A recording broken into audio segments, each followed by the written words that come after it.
How many people did you impact? What was your impact? How will people remember you? Were you kind? Were you grateful? Did you do all the things that you wanted to? Many people would probably not know how to answer many of those questions. So consider those, consider your age, and consider the future that you want to create before the curtain and the show ends. Hello and welcome to the Stroke It podcast. I'm Alday Townsend, your host. Thank you for joining me. I'm so excited for you to be inspired to live your life fully, to take ownership of your time, your schedule, and your life, but most importantly, learn and grow and develop personally and professionally. Myself and others are going to share life lessons that we've learned through leadership, through heartache, through pain, through struggles, and we'll be sharing some success stories with you as well. Super eager for you to dive in, learn, and grow, and once again, just take ownership of your life today. Hello, and welcome to the Stroke It podcast. I'm Alday Townsend, your host.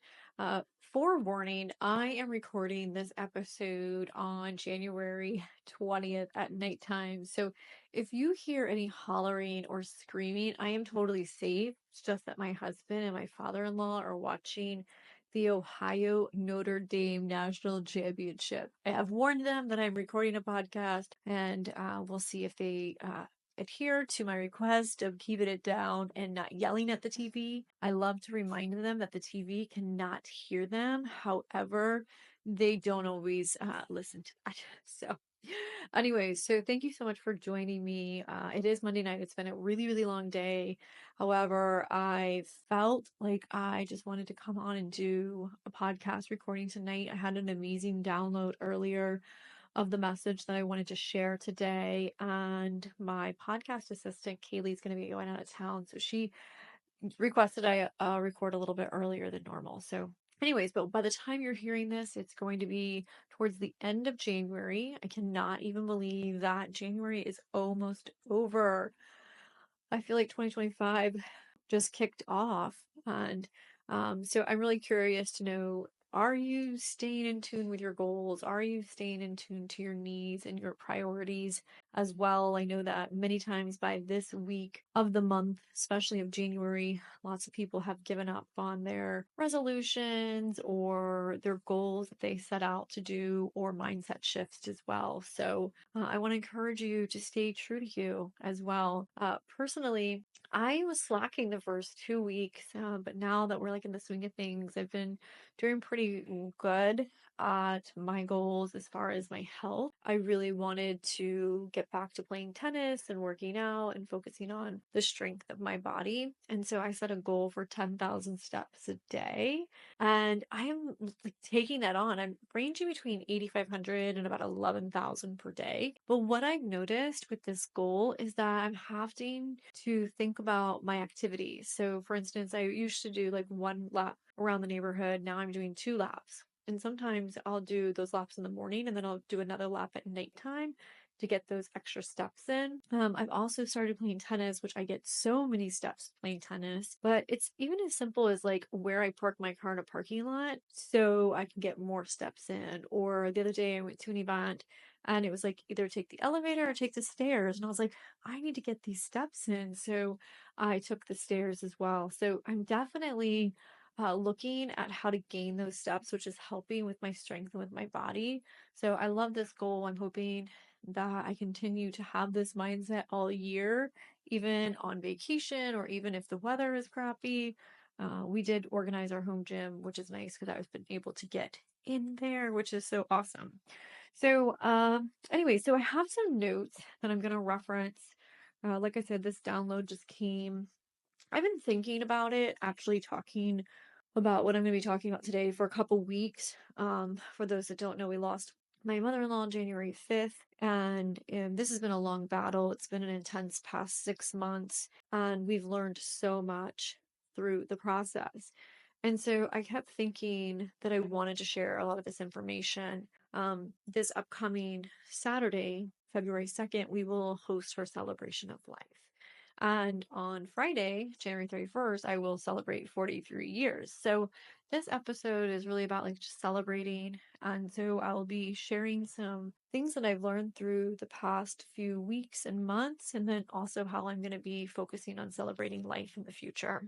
Um, when I think about what has transpired and I'm reflecting on the passing of my mother-in-law, it's very, very sad. It can be depressing, but personally for me, I've got to a mindset of comfort and peace. And I really feel that that comfort and peace is because of where I was spending time, and that was with her.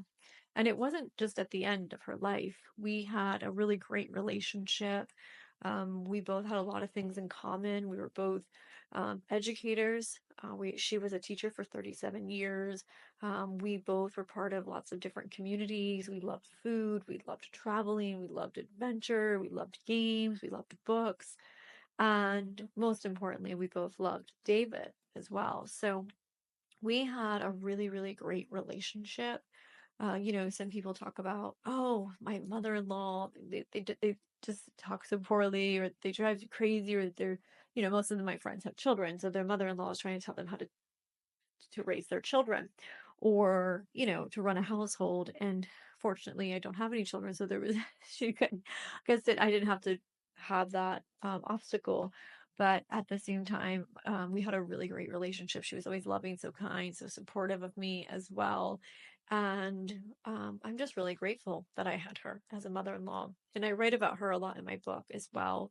And I share a lot of stories of when she could have suggested or said things, or um gave her opinion, and she really didn't. I mean, she would ask questions, or she would always start with, would you like my opinion, or would you like some advice? And so it was really always making sure that I was in a mindset of receiving from her, and it was never in a sense of lecturing as well. I always joke with people that one of the reasons I married David was for his family. His family is very loving. They're so respectful. They're so considerate. They just are such a close-knit family, which is very rare. It's very unique as well, and it's desired by many, many people. And the connection and the love and the compassion they have for one another is truly inspirational. And I'm very grateful that I got to be part of that family, and I'm still part of that family.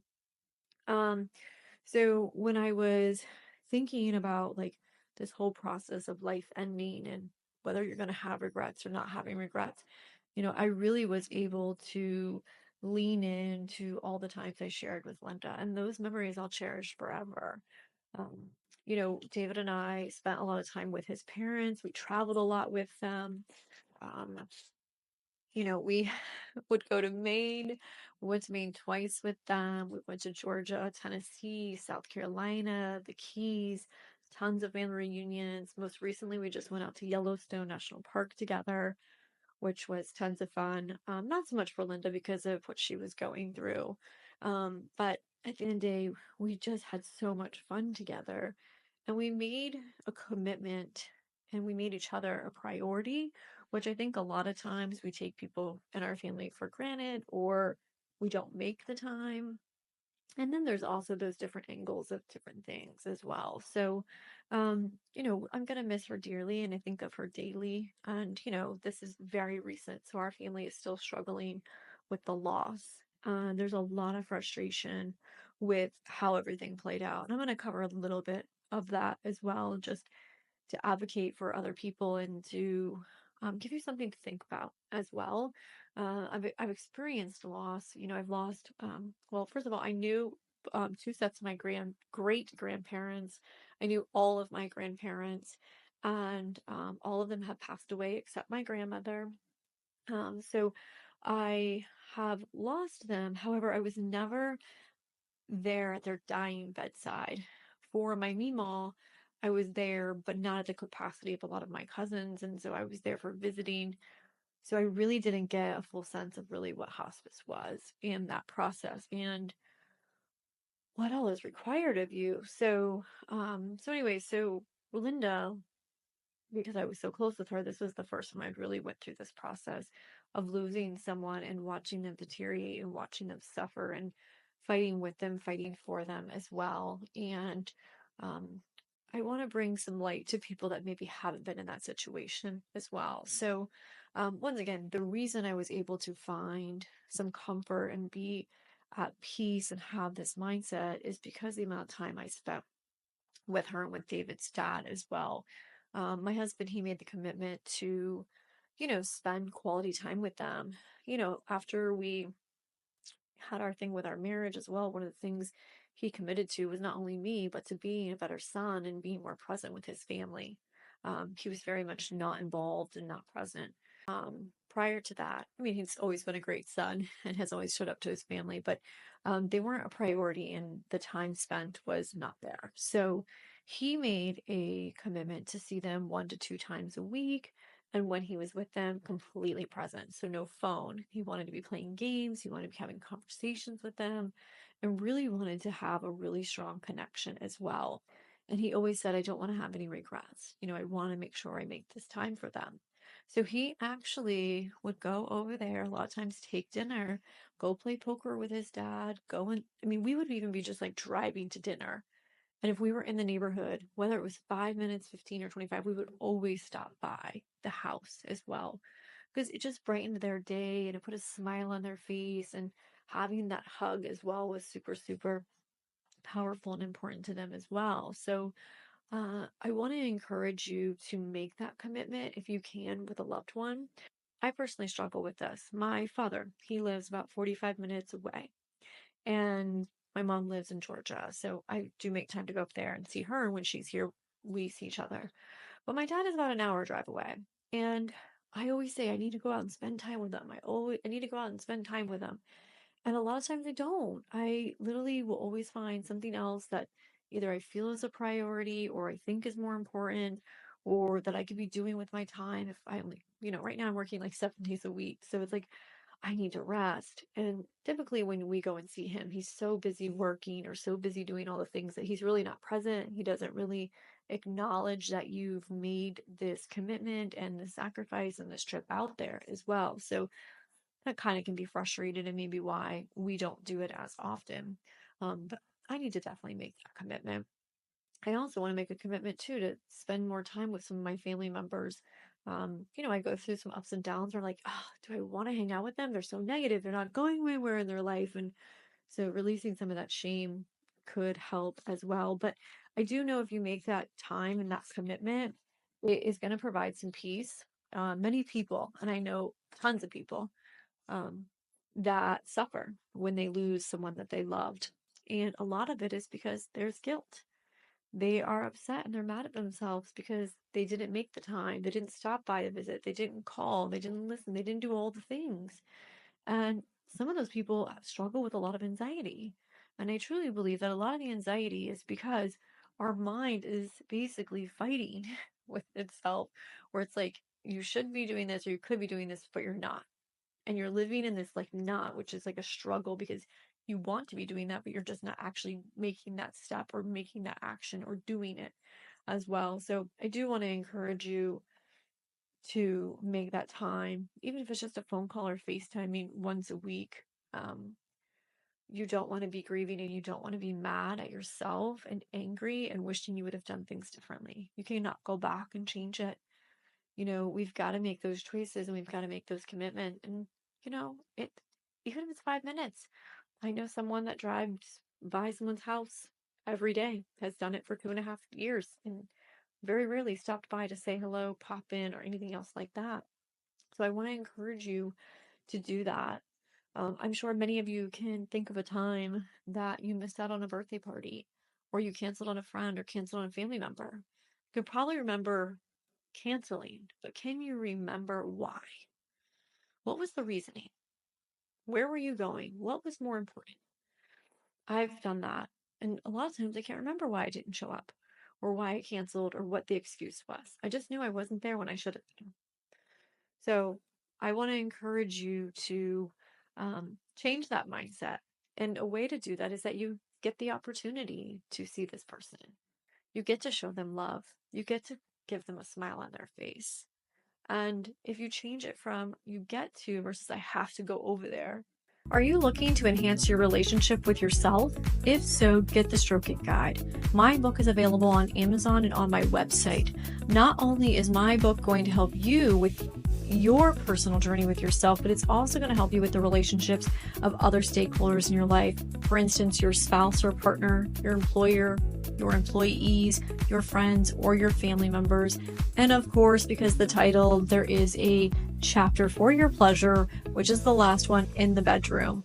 The book offers lots of great tools and resources. There's a lot of great downloads, and it features many of my podcast guests, and they have thousands of downloads and resources that are worth a lot of money. So you're going to want to get my book today. You can buy that on Amazon or on my website, and you can change and take ownership of your life today with one simple click. You're going to have a different experience and different perspective.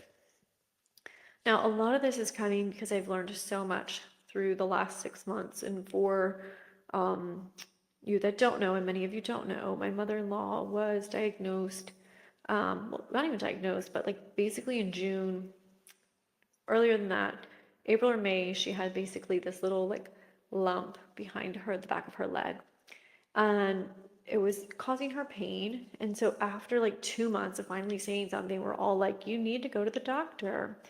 And so she proceeded to go to the doctor, and for whatever reason, I think it was an orthopedic doctor sent her there, and they said that she had an aneurysm and she had to have an emergency surgery at the hospital locally, and that they would get it taken care of.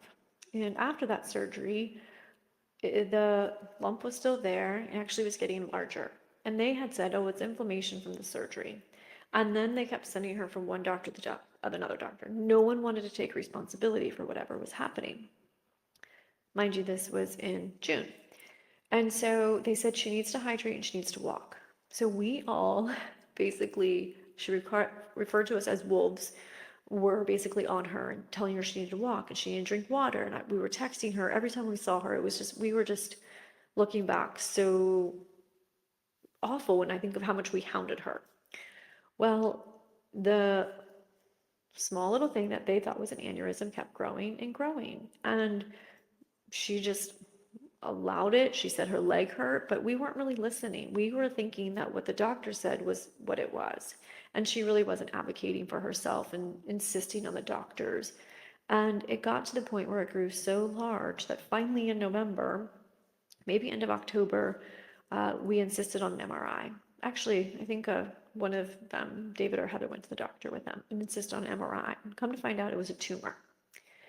And it had grown so much and it was so large that the only thing that they had suggested as far as a diagnosis or treatment was to amputate her leg. This was in November. They said, amputate your leg or call hospice in because there's nothing that we can do. So you can imagine how frustrated we all were. First of all, we were told it was an aneurysm. She had a surgery that, come to find out, for this small little thing that really actually was the tumor that probably could have been removed back then. Or we could have had a different treatment plan. And so my in-laws, and I think most people, trust doctors. They trust whatever they say. They don't get multiple opinions because there's that fear. And if someone told you you're having an aneurysm, you had to have an emergency surgery, you would probably have gone and had the surgery. You wouldn't have been thinking that you needed to get another opinion, especially when they're telling you to go and admit yourself immediately. And nobody else, I guess, checked it out. They just went in and did the surgery. So when it came to the decision of amputating the leg or calling hospice, that was a hard one. And then they did offer to provide an alternative solution, which would be taking a pill. And my family opted to take the pill. It was a clinical trial, and any side effect that could have happened to my mother-in-law. And unfortunately, she was admitted into the hospital December 23rd. We were there for an entire week, and after lots of doctors coming in and lots of frustration and nobody giving us any answers, she felt defeated. And that is when she decided to say she had come to peace with her destiny and that she was ready to meet God and that she just couldn't fight anymore. And I don't blame her. I mean, the pain, it was excruciating. She couldn't even walk. She couldn't even shower. She couldn't even move. She was bedridden and there was no quality of life left. So on January, no, December 30th, New Year's Eve, around that time, we moved her to the hospice house, which was a beautiful place. And if anybody um, has the option to go to the hospice house, I highly recommend it. It's a beautiful place. And that is where we spent the last week, and we showed our love, and we had some family come as well. So it was a very draining time. And I think that you become so focused on trying to save someone, and then you're dealt with, maybe it's a little too late. So it was a lot for us to take in. We definitely all learned a lot. We definitely learned that we need to ask more questions. We need to advocate for more. So I'm just going to go through a couple of those things that I wanted to share with you and kind of break that down a little bit more. So first and foremost, I wanted to mention time. Time is so precious. The older that you get, the more valuable it is, the more precious it is, and the more that you want it. One of the things that Linda had mentioned to me towards the end, and I did a little video with her, was we never realize how important time is until it's too late. And so I want to encourage you to really focus on that time that you have with a loved one. It's really hard to change our habits and change our mindsets and our decisions, but we can. You will when you need to. So like timing is everything, you know. So my company closes down for 2 weeks at the end of the year. My nieces and nephews are out of school. A lot of operations are just not heavy during the Christmas, New Year's holiday. So when we admitted her to the ER on December 23rd, we were all like, okay, well, we don't have to work. Well, my husband still had to work, but we were all able to just all be together. And that 2 weeks, like, was absolutely amazing. We were all connected. We were all together all the time. If if she would have been admitted any other time of the year, I don't know how we would have been able to function. I don't know how we would have been able to pull it together. There's no way, with the state of my company and other roles that other people have within our family, with their work schedules and with their work plates. I don't know how we would have done it. We would have, and I know many people have to, but the silver lining was we were so fortunate to be able to have the time with the least amount of commitments and schedules, to where we could really just focus on Linda and our family and through the process as well. So I'm really grateful for that, because we had the time and we wouldn't have had it any other time. So just take consideration of the time. Another thing I want to talk about is advocating. So we all have to advocate for ourselves. And I talk about that a lot, about taking ownership and, speaking up and all of that. But we need to advocate for our needs, for whatever we need, and we need to speak up. You're not an inconvenience to a family member. Looking back, I wish that my mother-in-law would have advocated for herself more. I wish she would have spoke up. I wish she would have said, I need to go to the doctor. This is not right. She was so concerned about inconveniencing so many of us, or complaining, or being a hassle, that she kept it all in. And she kept it all in till it was a little too late, unfortunately. And what ended up happening is, like, everybody is going through their mindset of what they could have done differently, and they didn't do this, and they could have done this more. And we could have all done that, but we didn't know the full story. We didn't know how much things that were going on. We weren't at a lot of the doctor's appointments until later on. So please, please, please speak up. And when I say advocate, if you're going to the doctor's office, even if they only allow you a 15-minute visit or 20-minute, you ask all the questions. You ask them the challenging questions. You ask them the questions that are going to offend them. You ask for recommendations. You ask for referrals. Ask, I would get multiple opinions. I have heard so many horror stories since beginning this journey, that so many people have been misdiagnosed. So many people have been giving the wrong amount of pills. So many people have been mistreated within the healthcare system as well. And it gets to a sense where you just feel like you're being taken advantage of, in that it's all about the money, and it's all about, boosting the income for the drugs and for the hospitals. It's like, how many MRIs do you need? How many do you need to put this woman through to find out the answers? And Why can't one MRI serve 5 different doctors? Why do these doctors all have to get an MRI? So I really feel like you have to advocate. I feel like you need to be honest as well. Be honest with how you feel, be honest about your feelings, be honest about your needs, ask questions, ask so many questions. Like I said, get 2 or 3 opinions, 5 if you need to as well. Um, and I really feel like you need to enlist in someone to advocate for you. So if you have a child, an adult child, and they have the wits, the skill set, and they're detail oriented, and they drive everyone crazy because they ask so many questions, make that your advocator. Enlist them to go to the doctor's offices with you. Ask them to be there and be present and be basically your guardian angel and your supporter and your bodyguard. It's super, super important. And someone will be very thankful that they were there to help you through that process versus feeling guilty that they were not. I want to warn you, and I want to just put this out there. I would not trust everything that the doctors tell you. I would be very leery of the healthcare system right now, especially with the amount of misdiagnosis and the pills that they're prescribing people. The clinical drug that we did said that only 2% of people have this, and this. Well, come to find out, there could be way more, but if doctors don't actually report that and submit that back to the drug manufacturer, they don't get that data to be able to increase that 2% to 10% to 5, to 50% and on. So there's not really true data when you're taking that clinical trial unless you advocate that the doctor who prescribed it to you tells the manufacturer. I will not continue down that road, but I would encourage anyone that is seeking cancer treatment to think of alternatives. And there are a lot of opportunities out there. There's a lot of research that warrant other types of treatment other than chemo and radiation. And a lot of these things can be given to you and they can be prescribed to you. Unfortunately, they can't always be prescribed to you in every single state, which is really, really unfortunate. But I want to encourage you to do the research. If you have specific questions, you can definitely reach out to me. Another thing that I wanted to mention was to ask and accept help. It is very common to deny your state and lack of ability. It can be super frustrating.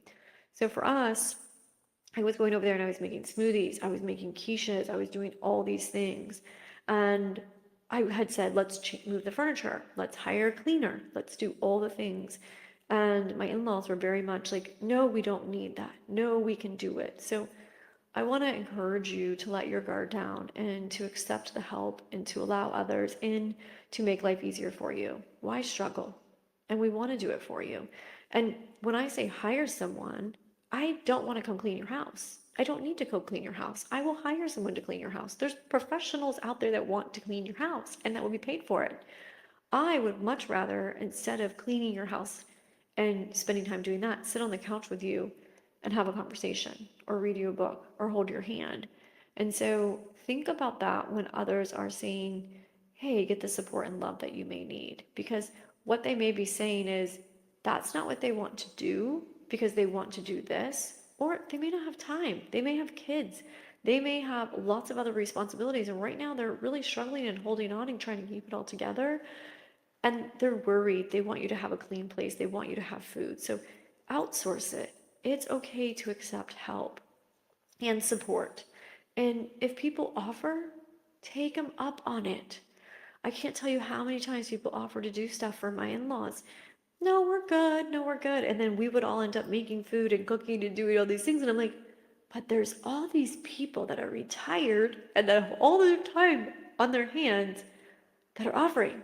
Why do you want all of us that are working full time and doing all these things to do it, right? So please accept help from other people as well.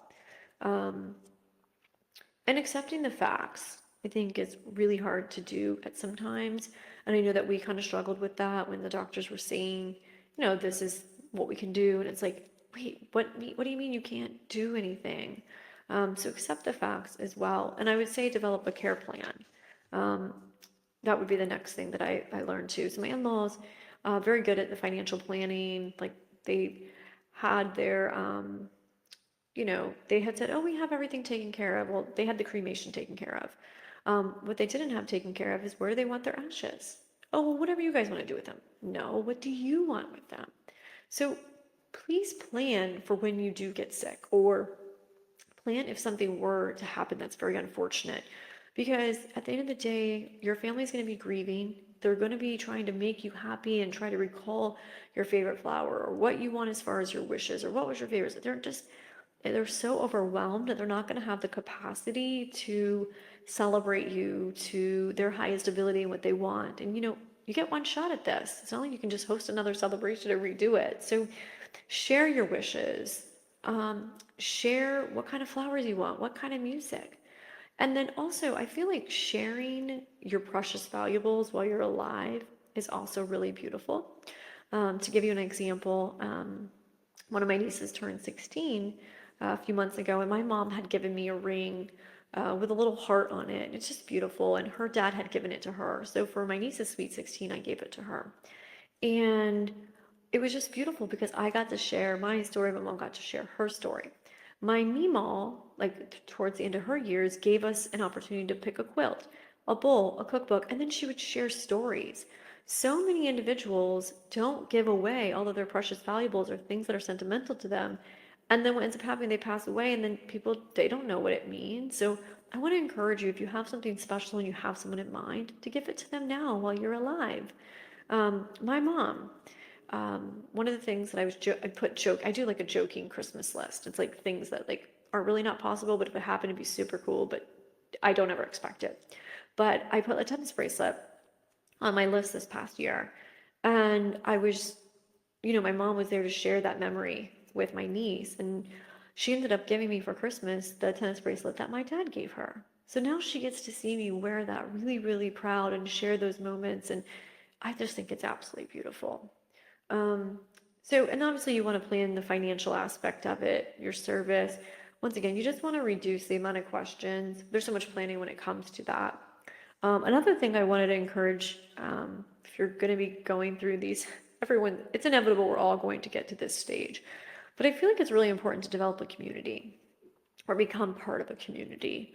And I think as individuals age, their health or their body isn't like it used to be. And so they're very limited as far as activities that they can do, or, they're at an age where their friends are all passing away, or they're at an age where they're isolated and they become depressed. So they don't really reach out to people when, um, everyone's waiting for someone to call them. So I would encourage you to pick up the phone and call someone on a daily basis, or at least once a week if you're thinking about them, or send a text.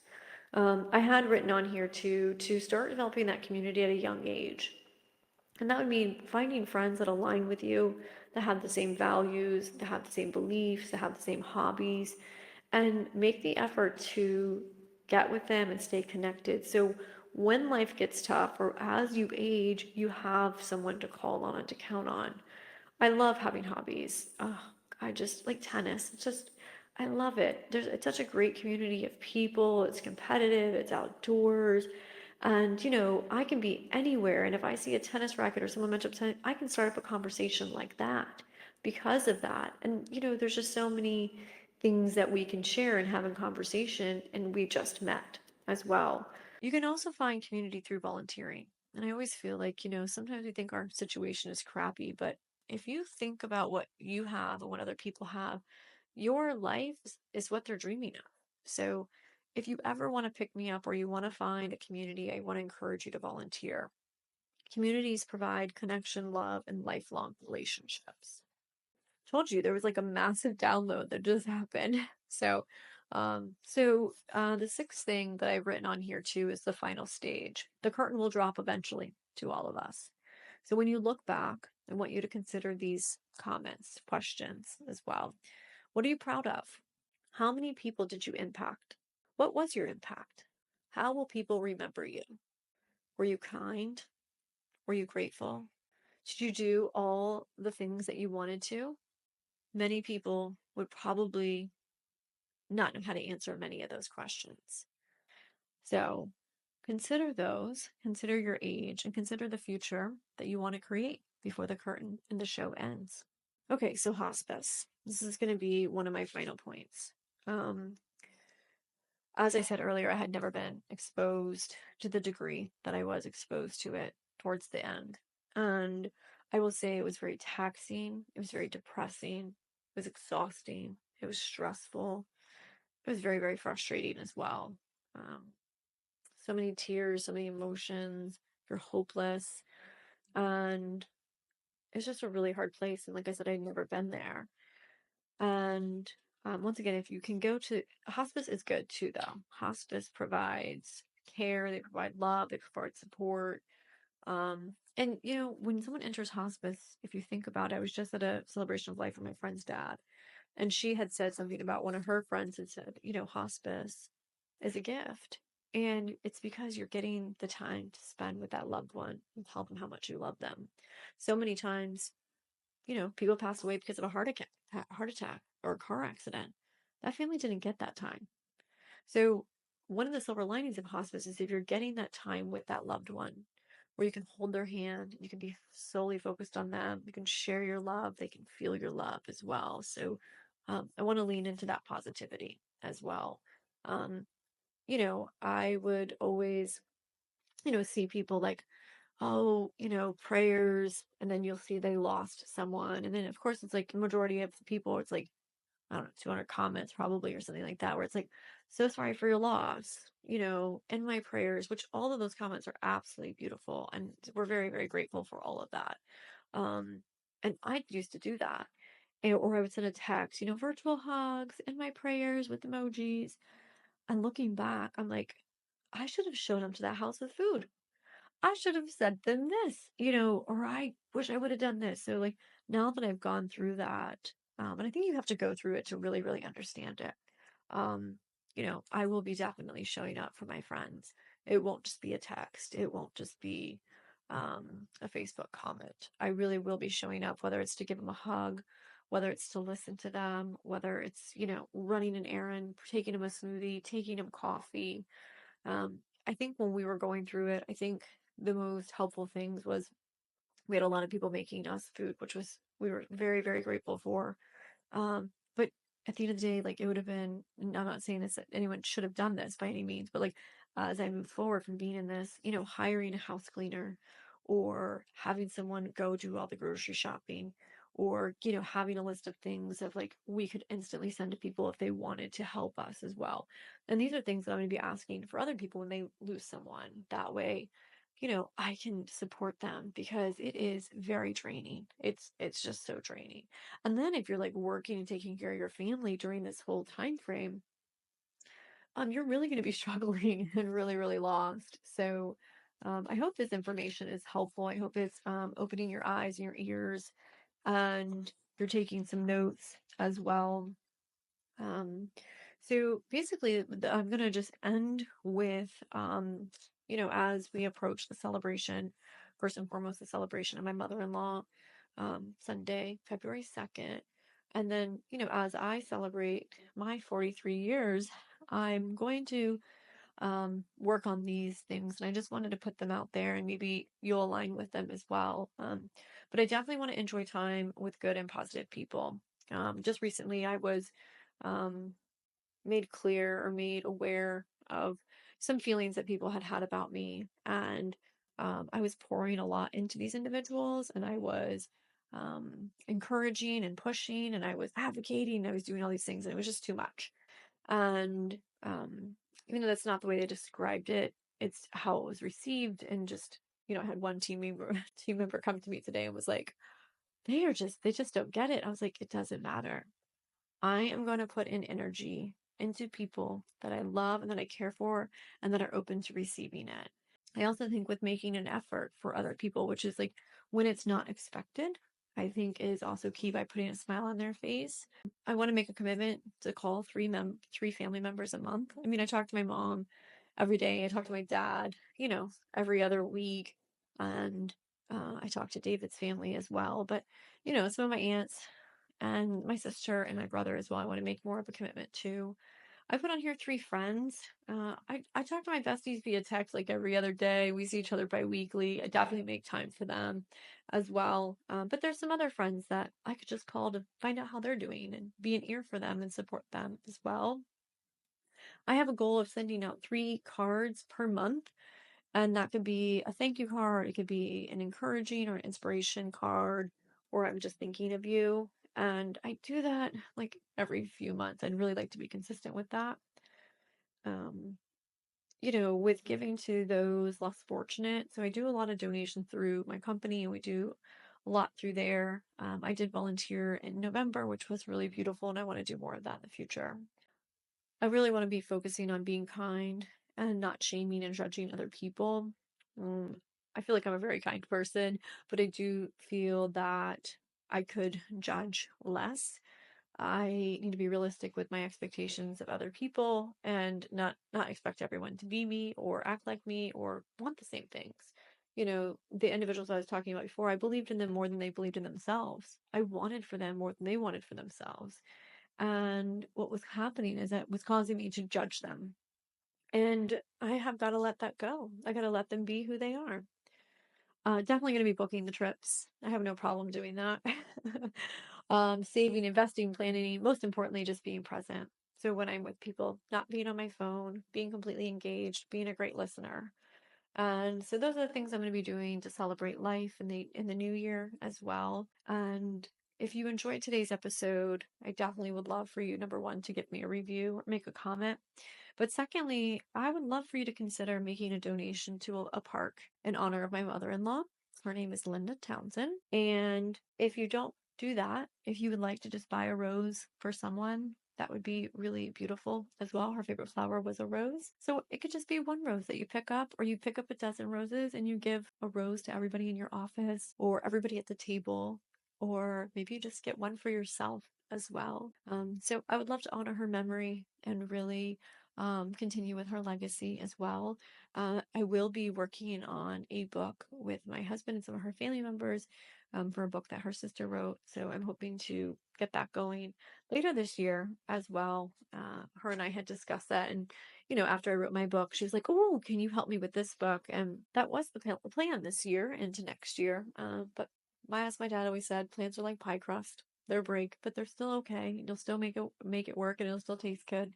So, anyways, I want to thank you all for joining me today. Thank you so much for being part of the journey. And I always want to encourage you to send this to 5 people that you know that could maybe connect with the story, benefit from the information, or that they may know someone that could benefit from today's episode. I wish you a beautiful day. Thank you so much, and cheers. Thank you for tuning into the Stroke It podcast. I hope you were inspired. I hope you're willing and ready to take some action. I want to encourage you to consider 5 people that could benefit from today's podcast. Super simple to share this episode. You never know who could benefit from hearing this podcast and how you could inspire them to create the change in the life that they're wanting. Cheers, and thank you so much for tuning in. Also, consider giving a review.